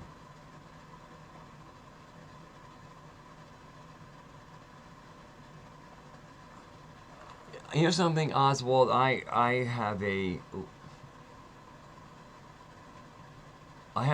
interesting relationship with Miguel Connor.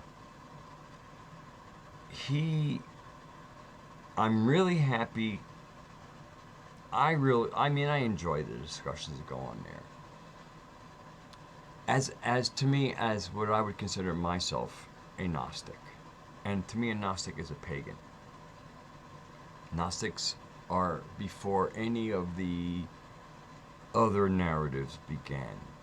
The Nag Hammadi texts are confusing because they arise where Gnostic and Judeo-Christo thinking kind of started to form some kind of syncretism. And to me, that syncretism is complete mush and garbage. It's a hot mess, as John Lash calls it. It is. The Nag Hammadi texts are a hot mess. I mean, there's certain things like the Pistis Sophia and a few things that start out like you could say this is truly Gnostic, and then all of a sudden they shift and the tone becomes more modern for that time. Becomes part of the mind virus.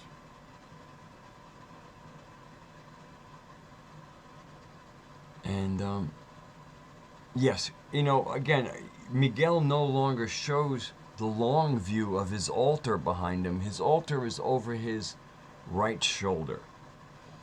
But when he used to offer a longer view, he had a crucifix on his altar. Okay? A Gnostic would not have a crucifix on their altar. But once again, that's this whole term of Gnostic. It's like it's like almost, who Miguel had somebody on it, and he was a Christian Gnostic. And it's like there is no such. There are Christians who might embrace Gnostic doctrine. In other words, they're willing to open things up. But the Gnostics predate all of that. The Gnostics are pagan. If you're talking about this Christ or this or whatever, I mean, it's so easy to know what's Gnostic or what's not by the reference. The Gnostic reference is to the earth and creation. Everything else is in the sky and sin and blah and the world leader and blah. I mean, it's so vomitous.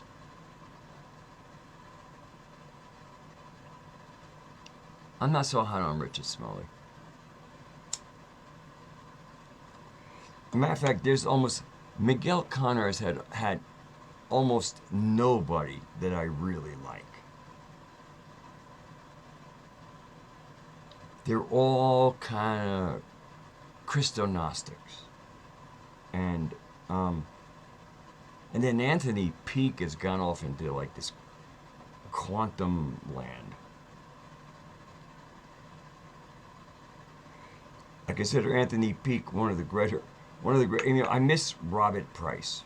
I enjoyed Robert Price, even though I didn't, agree with all his conjecture. I really enjoyed. I thought Robert Price was probably the most balanced.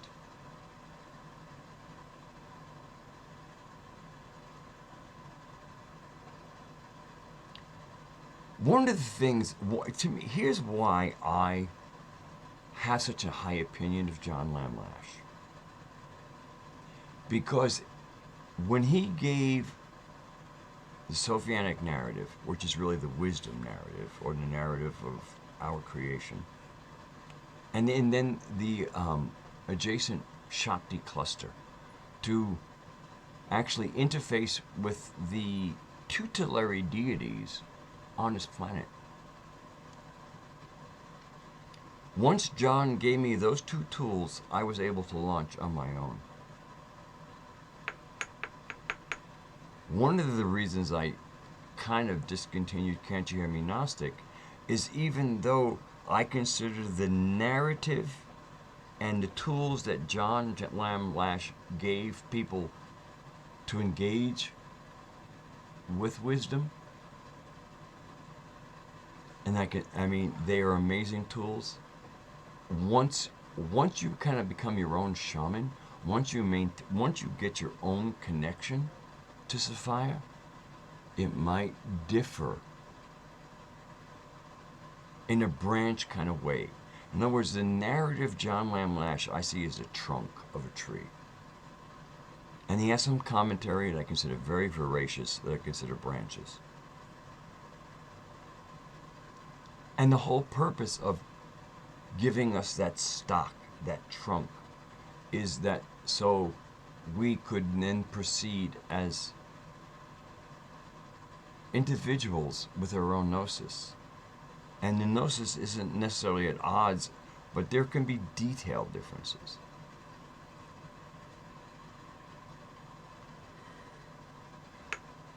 So one of the great I'm going to actually extend this a little bit in case anybody's interested.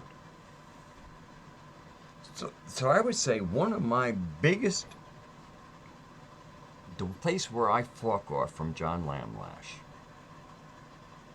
is that I take the quote unquote the Sumerian texts seriously. In other words, I am aware of the creation of an inferior human species.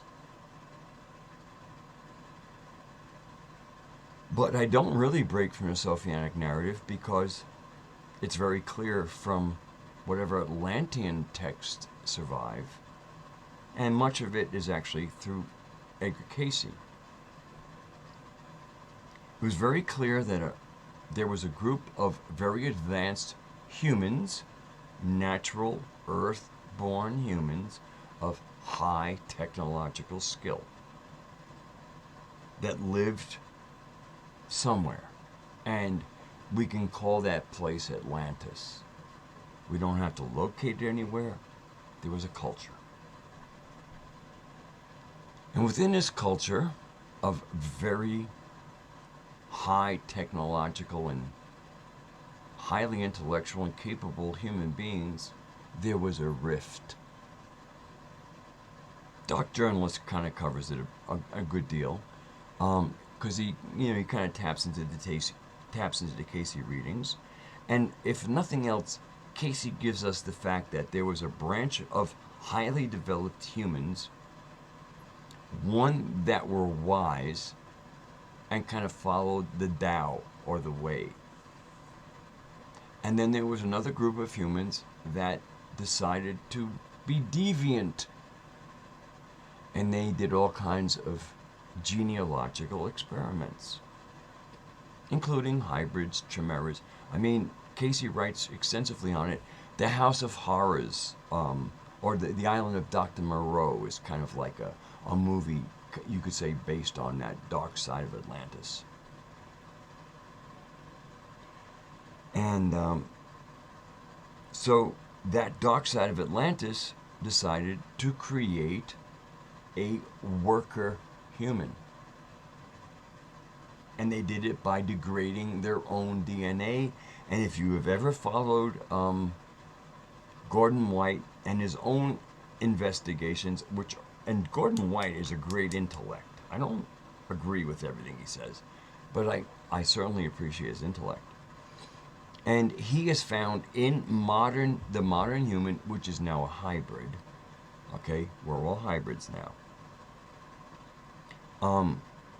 that there's both chimpanzee and pig DNA, which would explain the pork taboo of certain people who are of that generation.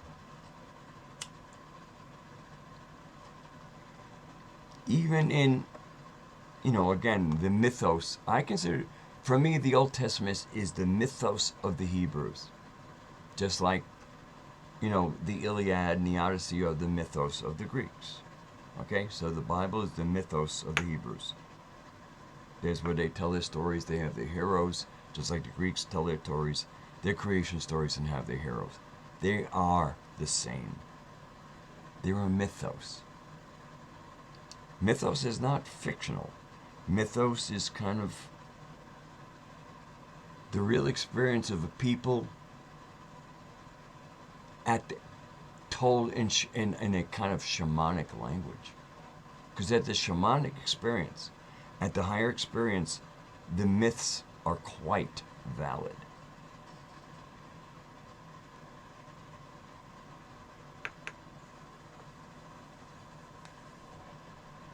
So where I really kind of differ a little bit with John Lam Lash is although I hold that the human species is not a contrived or fabricated, it is part of the panspermia.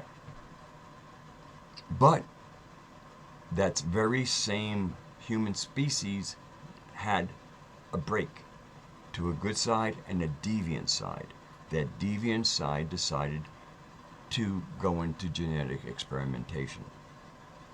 And besides hybrids of animals and humans, they also decided, based on the demands of their own worker class, who knew that they had the capacity, who were called in the Sumerian text the Igigi, or who were complaining about their toil and saying, you have the capacity to produce a worker species, produce one for us.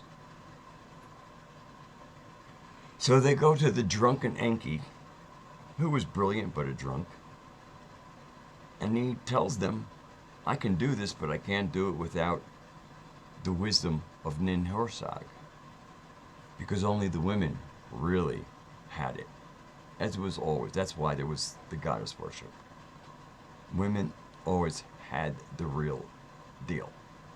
Men who can choose through reincarnation. We can choose to be men or women. If you choose to be a man, then you should realize that you have chosen to support the women.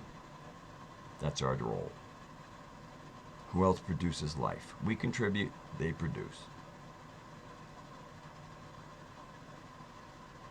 So one of my big problems with the Sophianic narrative, as John has given out, is not it's a completely veracious narrative. But the original humans did deviate, and they did create a lesser species. It was lesser in intelligence, lesser in height.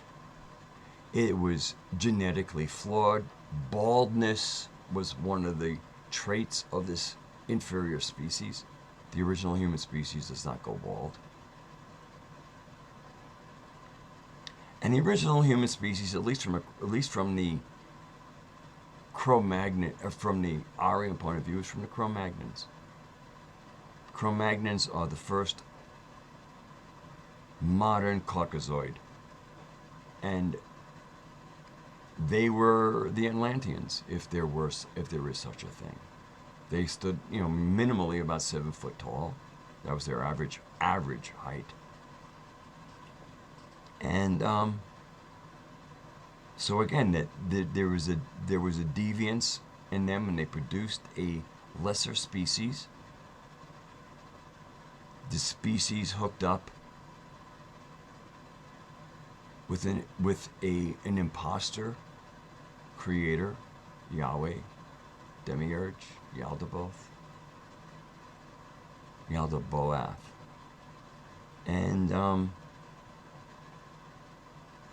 and they decided to kind of cleave to his dysfunction. They were patriarchal, where the man was the head of the family, and so the one who produced the family actually from her own body.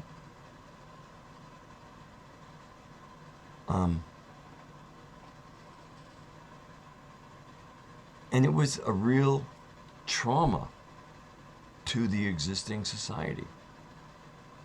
Read The Chalice and the Blade by Rian Eisler. Read anything from Maria Gimbutas, goddess rest her soul. That there were no fortifications 5,000-6,000 years ago. People built in great locations and felt no need to build fortifications because there were no mothers allowing their sons to become fucking useless warriors.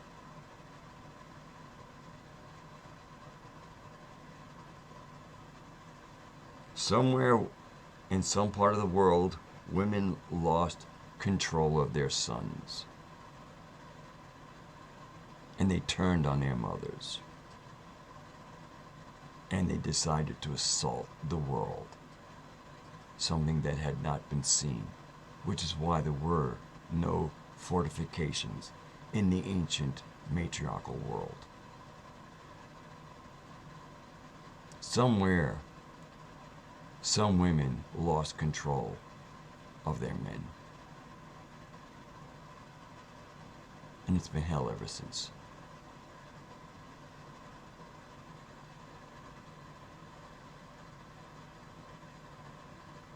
So one of the problems I have sometimes with the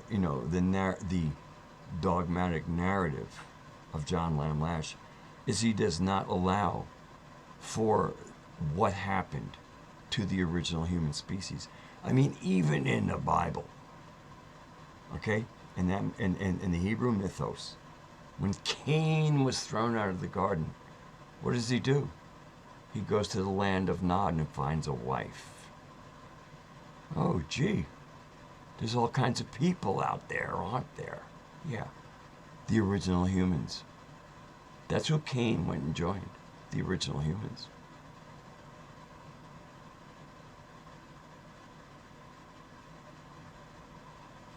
Yeah, that's what happened. The Genesis creation is a romantic recreation of the Anunnaki worker creation story.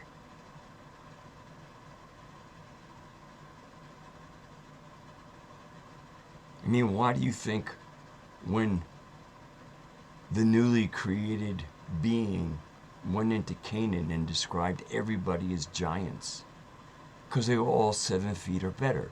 And the bigger guys were real big. That's how the human population was.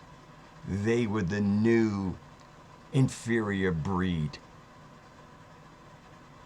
And what did they do? They went and killed the men, took their unmarried or virgin women and bred with them.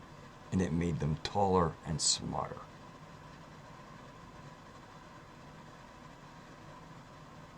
We're all hybrids now.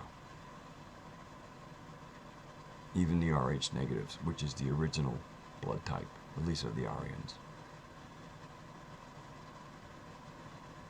The positive bloods are part of the infection, the corruption. That's why there's all these extra antibodies on it. That's why the Rh negative woman will reject a positive baby. It's not natural. It may be the majority now, but it ain't natural. Because you can genocide what's natural and create a new normal. And that's exactly what happened.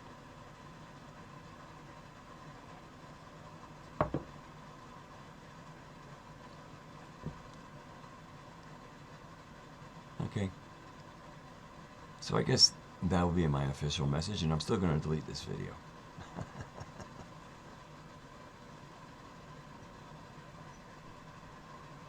Chat is quieted down, and usually that's what happens. I mean, I hope I said something interesting. Anyway, good night all. Take care of yourselves. And I don't know if I'll do this again. I might.